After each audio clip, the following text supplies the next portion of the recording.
Hello दोस्तों, अभी तक आपने इस चैनल को सब्सक्राइब नहीं किया है तो सब्सक्राइब कर दीजिए और बेल आइकन को प्रेस कर दीजिए, जिससे इस चैनल पर प्रस्तुत होने वाली नई रचनाओं और सूचना आप तक पहुंचती रहे। धन्यवाद। कलाप ग्राम निवासी सूतनु द्वारा नारद जी के जटिल प्रश्नों का समाधान। नारद जी कहते हैं, अर्जुन, मैं देश देश घूमकर विद्यारूपी नेत्र वाले ब्राह्मणों की परीक्षा करता हूँ। यदि ये मेरे प्रश्नों का उत्तर दे देंगे तब मैं उन्हें दान करूँगा। ऐसा विचार करने में उस स्थान से उठा और महर्षियों ने आश्रमों पर इन प्रश्न रूपी श्लोका का गान करता हुआ विचरण करने लगा। पहला, मातृका को कौन विशेष रूप से जानता है? वह मातृका कितने प्रकार की और कैसे अक्षरों वाली है? दूसरा, कौन द्विज 25 वस्तुओं के बने हुए ग्रहों की अच्छी तरह जानता है? तीसरा, अनेक रूप वाली स्त्री को एक रूप वाली बनाने की कला किसको ज्ञात है? चौथा, संसार में रहने वाला कौन पुरुष विचित्र कथा वाली वाक्य रचना को जानता है? पांचवा, कौन स्वाध्यायशील ब्राह्मण समुद्र में रहने वाले महान ग्रह की जानकारी रखता है? छठा, किस श्रेष्ठ ब्राह्मण को 8 प्रकार के ब्राह्मण तत्व का ज्ञान है? सातवां, चारों युगों में मूल दिनों को कौन बता सकता है? आठवां, 14 मनुओं में मूल दिवस का किसको ज्ञान है? नौवां, भगवान सूर्य किस दिन पहले रथ पर सवार हुए? 10वां, जो काले सर्प की भांति सब प्राणियों को उद्योग में ढाले रखता है, उसे कौन जानता है? 11वां, इस भयंकर संसार में कौन दक्ष मनुष्यों से भी अत्यधिक दक्ष माना गया है? 12वां, कौन ब्राह्मण दोनों मार्गों में जानता है और बतलाता है? जो श्रेष्ठ ब्राह्मण मेरे इन 12 प्रश्नों को जानते हैं, वे मेरे लिए परम पूज्य है और उनका चिरकाल तक सेवक बना रहूँगा। अर्जुन, इस प्रश्नों का गान करता हुआ मैं सारी पृथ्वी पर घूमता रहा। मुझे जो ब्राह्मण मिले उन सब के वही कहा, आपके इस प्रश्नों का व्याख्या बहुत कठिन है, हम तो केवल नमस्कार करते हैं। इस प्रकार सारी पृथ्वी पर घूमकर मैं लौट आया और हिमालय में शिखर पर बैठकर पुनः इस प्रकार विचार करने लगा, ओह, मैंने इस ब्राह्मण को देख लिया, अब क्या करूं? इसी समय मेरे मन में यह विचार उत्पन्न हुआ कि मैं अभी तक कलाप ग्राम में तो गया ही नहीं। वह एक उत्तम स्थान है जहाँ मेरे आश्रम के निवास करते हैं, जो तपस्या से मूर्तिमान स्वरूप है। उनकी संख्या 84,000 है। वे सबके सब वेदांत मत से सुशोभित होते रहते हैं। अंत उसकी स्थान पर चलो। मन ही मन ऐसा निश्चय करके मैं वहाँ से चल दिया और आकाश मार्ग से वहाँ जा पहुँचा। पुण्य भूमि पर बसा हुआ वह श्रेष्ठ ग्राम जो 100 योजन तक फैला हुआ था। नाना प्रकार के वृक्ष वहाँ सबके सब ओर से छाया किए हुए थे। अग्निहोत्र में उठा हुआ धुएं का प्रवाह यहाँ कभी शांत नहीं होता। तो कलयुग के लिए सूर्यवंश, चंद्रवंश तथा ब्राह्मण वंश का द्विज श्रेष्ठ और सुरक्षित है। उस स्थान पर पहुंचकर मैंने द्विजों के आश्रमों में प्रवेश किया। वहां श्रेष्ठ ब्राह्मण मधुर वाणी से अनेक प्रकार के वादों पर वार्तालाप कर रहे थे। उस समय उस विद्युत सभा के बीच मैंने अपनी पूजा उठाकर घोषणा की, ब्राह्मणों, अब आप लोग मेरे प्रश्न का समाधान कीजिए। ब्राह्मण बोले, विप्रवर, आप अपना प्रश्न उपस्थित कीजिए। यह हमारे लिए बहुत बड़ा लाभ है कि आप कोई प्रश्न पूछ रहे हैं।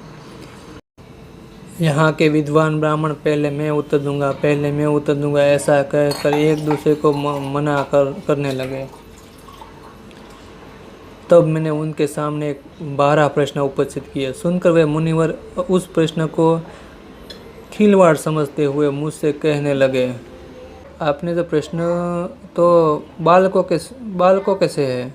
इन छोटे छोटे प्रश्नों से यहाँ क्या होने वाला है? आप हम लोगों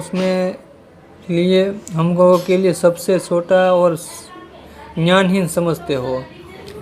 वही इन प्रश्नों का उत्तर दे, वह सुनकर मुझे बड़ा आश्चर्य हुआ। मैंने अपने को कृतार्थ माना और अपने ने एक बालक को सबसे दीन समझकर कहा, यह मेरे प्रश्न का उत्तर दे। उस बालक ब्राह्मण का नाम सुतनु था। उसने मेरे प्रश्नों का उत्तर देते हुए कहा, पहला मातृका का वाचन अक्षर बताए गए हैं। उसमें सबसे प्रथम अक्षर के ओंकार है। उसने सिवा 14 स्वर 33 व्यंजन अनुसार विसर्ग जिह्वा मूल्य तथा उस्मानीय के ये सब मिलकर 52 मातृका का वर्णन माने गए हैं। द्विजवर, यह तो मैंने आपसे अक्षरों की संख्या बताई है। अब इनका अर्थ सुनिए। इस अर्थ के विषय में पहले आपसे एक इतिहास कहूँगा। पूर्व काल की बात है। मिथिला नगरी में कौशुभ नाम के प्रसिद्ध एक ब्राह्मण रहते थे। उन्होंने एक पृथ्वी पर प्रचलित हुई संपूर्ण विद्याओं को पढ़ लिया था। वे 31,000 वर्षों तक आदरपूर्वक अध्ययन में लगे रहे। उनका एक एक क्षण भी उनके अर्थ नष्ट नहीं हुआ। अध्ययन पूरा करके अब मैं गृहस्थ हुए तब कुछ काल में उनके बाद उनके एक पुत्र हुआ। उनके सारे बर्ताव उनकी भांति होते हैं। उसने केवल मातृका पढ़ी। मातृका पढ़ने के बाद किसी प्रकार दूसरी कोई बात नहीं याद करता था। उसके पिता बहुत खिन्न हुए और जब बालक ने कहने लगे, बेटा पढ़ो पढ़ो, मैं तुम्हें मिठाई दूंगा, नहीं पढ़ोगे तो मिठाई दूसरे को दे दूंगा और तुम्हारे दोनों कान उखाड़ लूँगा। यह सुनकर पुत्र ने कहा, पिताजी, क्या मिठाई लेने के लिए ही पढ़ा जाता है? क्या लोभी पूर्ति के अध्ययन का उद्देश्य है? अध्ययन तो उसका नाम है जो मनुष्यों को परलोक में लाभ पहुंचाने वाला हो। कोथुम बोले, वत्स, ऐसी बात कहने वाले तेरी आयु बढ़े। तेरी यह बुद्धि बहुत अच्छी है, पर तू पढ़ता क्यों नहीं है? पुत्र ने कहा, पिताजी, जानने योग्य जितनी भी बातें हैं वे सब मैंने मातृकाओं से ही जान ली। बताइए, इसमें बात के वह कंठ किस लिए सुखाया जाए? पिता बोले, वत्स, तू तो आज बड़ी विचित्र बात कहता है। मातृका तो तूने किस ज्ञानत्व अर्थ का ज्ञान प्राप्त किया? बता, मैं तेरी बात फिर सुनना चाहता हूँ। पुत्र ने कहा, पिताजी, आपने 31,000 वर्षों तक नाना प्रकार के तथ्यों का अध्ययन करते हुए भी अपने मन में केवल भ्रम का ही साधन किया है। यह धर्म है ऐसा कहकर शास्त्रों में जो धर्म बताया गया उसमें शीत भ्रांत सा हो जाता है। आप उद्देश्य को केवल पढ़ते हैं, उसके वास्तविक अर्थ की जानकारी नहीं रखते।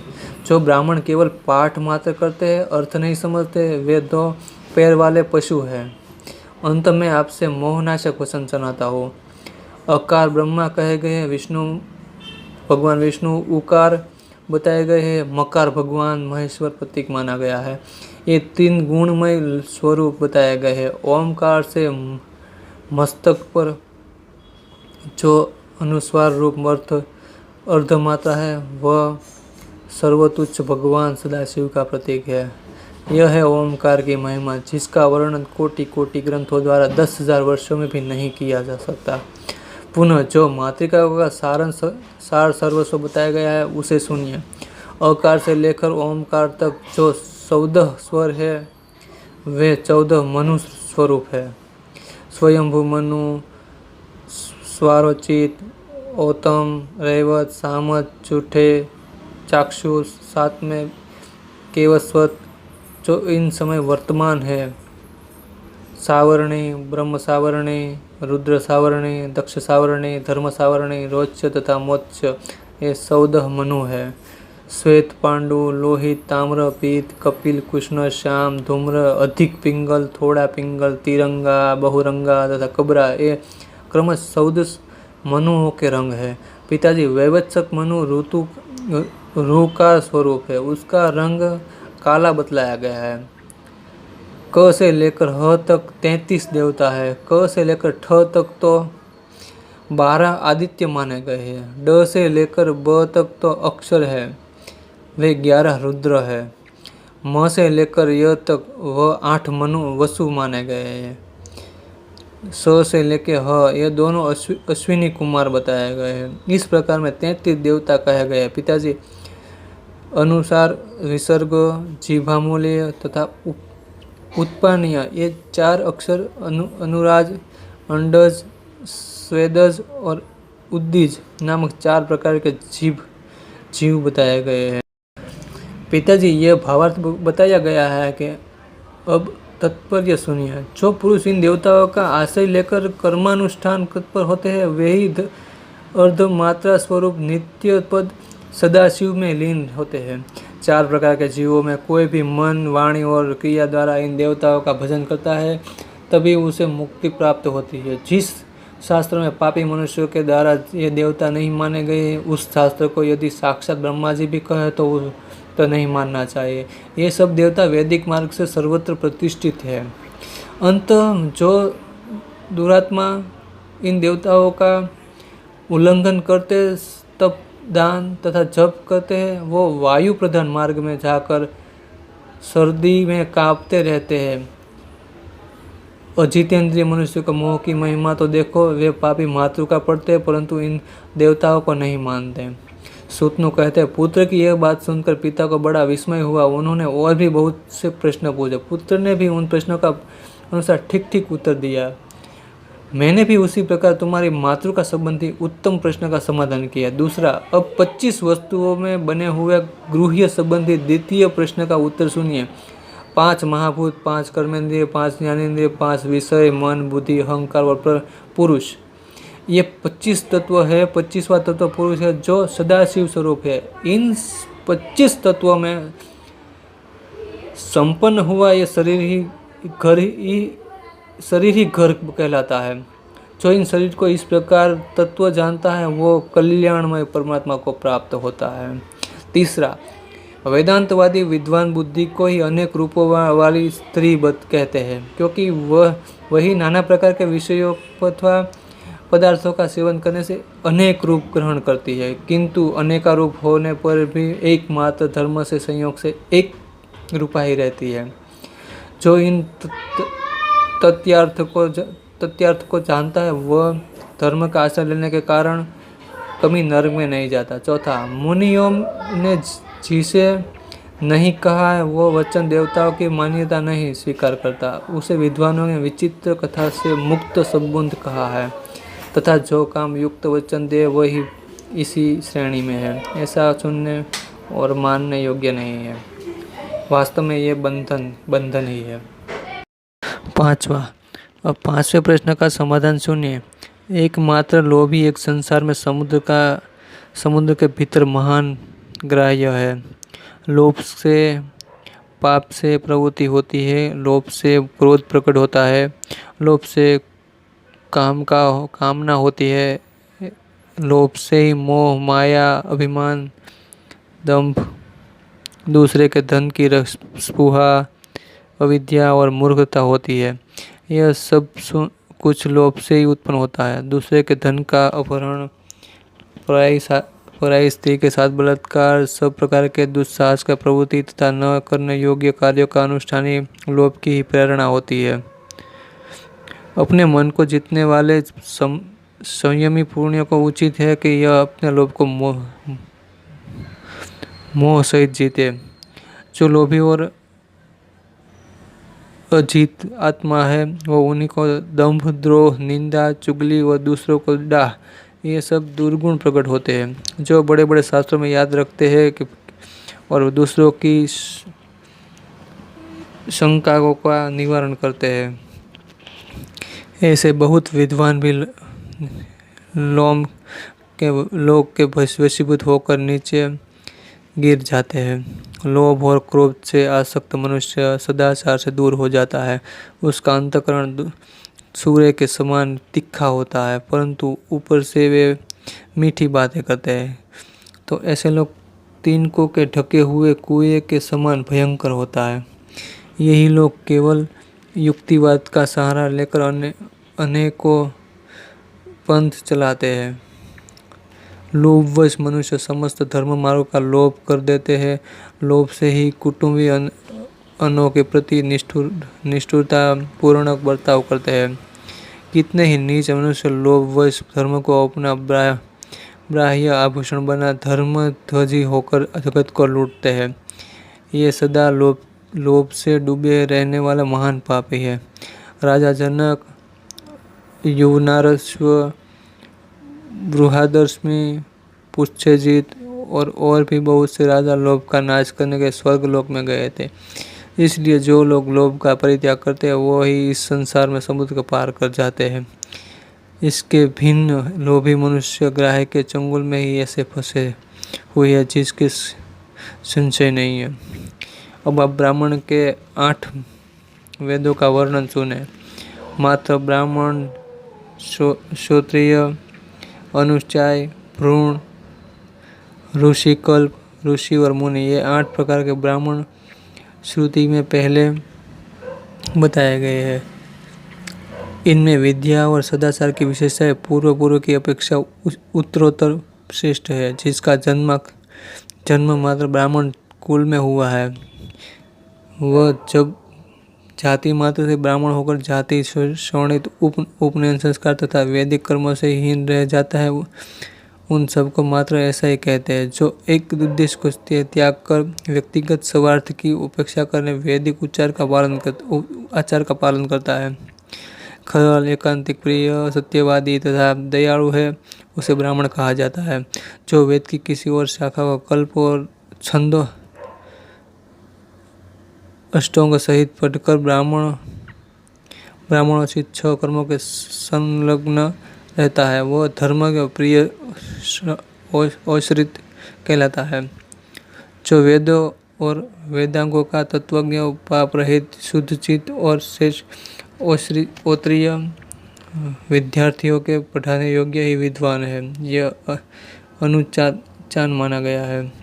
जो अनुशासन के समस्त गुणों के युक्त होकर केवल यश और स्वाध्याय में ही संलग्न रहता है वो यश शिष्ट तथा भोजन करता है, वो इंद्रियों को अपने वश में रखता है। ऐसे ब्राह्मण को श्रेष्ठ पुरुष भ्रूण कहते हैं। जो संपूर्ण वैदिक और लौकिक विषयों का ज्ञान प्राप्त करके मन और इंद्रियों को वश में रखते हुए सदा ब्राह्मण आश्रम में निवास करता है वह ऋषि कल्प माना गया है। और पहले ऊर्ध्व रेखा नैष्ठिक ब्रह्मचारी होकर नियमित भोजन करता है जिसको किसी भी वस्तु विषय में कोई संदेह नहीं है तथा जो साप और अनुप्रत के समर्थ और तत्पर प्रतिज्ञ है ऐसा ब्राह्मण ऋषि माना गया है।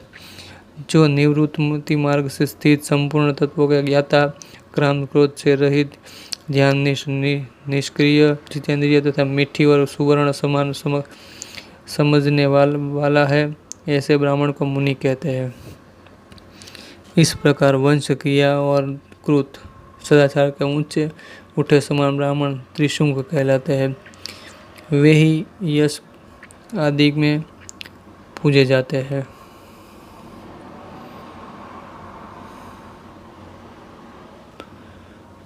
इस प्रकार 8 भेदों वाले ब्राह्मण तत्व का वर्णन किया गया है। अब युगादि तिथियां का बतलाई गई है। कार्तिक मास में शुक्ल पक्ष की नवमी तिथि सतयुग की आदि बताई गई है। वैशाख शुद्ध पक्ष की जो तृतीया है उसे त्रेता युग की आदि कही गई है। माघ कृष्ण पक्ष अमावस्या विद्वानों ने द्वापर की आदि तिथि माना है और भाद्र कृष्ण त्रयोदशी कलयुग का प्रारंभ तिथि मानी गई है। ये 4 गुणादि तिथियां है। इनमें किया हुआ दान और होम अक्षय जानना चाहिए। प्रत्येक गुणों में 100 वर्षों तक दान करने का जो फल होता है वे युगादि काल में एक दिन के दान से प्राप्त हो जाता है। वे युगादि तिथियां बताई गई है। अब मनवंतर की प्रारंभिक तिथियों का श्रवण कीजिए। अश्विन शुक्ल नवमी, कार्तिक की द्वादशी, चैत्र माह और माघ की तृतीया, फाल्गुन की अमावस्या, पौष की एकादशी, आषाढ़ की दशमी, माघ की सप्तमी, श्रावण की कृष्ण अष्टमी, आषाढ़ की पूर्णिमा, कार्तिका की पूर्णिमा, फाल्गुन चैत्र और ज्येष्ठ की पूर्णिमा ये मनवंतर की आदि तिथियाँ जो दान के पुण्य को अक्षय करने वाली है। भगवान सूर्य जिस तिथि को पहले रथ पर आरूढ़ हुई है उस ब्राह्मणों द्वारा माघ मास की सप्तमी बताई गई है, जिसे रथ सप्तमी कहते हैं। उस तिथि को दिया हुआ दान और किया हुआ यज्ञ सब अक्षय माना गया है। वह सब प्रकार की दरिद्रता को दूर करने वाला और भगवान सूर्य की प्रसन्नता का साधक बताया गया है। विद्वान पुरुष जिसे सदा उद्वेग में डालने वाला बताया गया है, उसका यथार्थ परिचय सुनिए। जो प्रतिदिन याचना करता है वह स्वर्ग में जाने का अधिकारी नहीं है। जैसे चोर सब जीवों को उद्वेग से डालता है, उसी प्रकार वह भी है। यह पापात्मा सबके लिए सदा उद्वेग कारक होते हैं, वे कारण के नरक में पड़ता है। ब्राह्मण, इस लोक में किस कर्म से मुझे सिद्धि प्राप्त हो सकती है और मुझे यहाँ से कहाँ किस लोक में जाना है, इस बात का भलीभांति विचार करके जो पुरुष भावी क्लेश से निराकरण का अनुचित उपाय करता है विद्वानों को उसी को दक्ष पुरुषों को भी अधिक दक्ष कहा गया है। पुरुष अपनी आयु में से 8 मास 1 दिन अथवा संपूर्ण पूर्णावस्था के अथवा पूरी आयु भर ऐसा कर्म अवश्य करे, जिससे अंत में वह परम सुखी हो और निरंतर उन्नति के पथ पर बढ़ता रहे। वेदांतवादी विद्वान अर्ची और धूम ये 2 मार्ग बतलाए गए हैं। अर्ची मार्ग में जाने वाला पुरुष मोक्ष को प्राप्त होता है और धूम मार्ग में जाने वाला जीव स्वर्ग में पुण्य फल भोग कर पुनः इस संसार में लौट आता है। सकाम भाव से किए हुए आदि में द्वारा धूम मार्ग की प्राप्ति होती है और निष्कर्मय कर्म फल त्याग एवं शान ज्ञान से अर्ची मार्ग प्राप्त होता है। इस दोनों में भिन्न जो अशास्त्रीय मार्ग है वह पाखंड कहलाता है, जो देवताओं और मनुप्रोक्त धर्मों को नहीं मानता वह उन दोनों भागों को नहीं प्राप्त होता। इस प्रकार वह तात्पर्य का निरूपण किया गया है। आपने इस प्रश्नों का यथाशक्ति समाधान किया है, वह ठीक है या नहीं उसको आप बताइए। आप ही अपना परिचय भी दीजिए।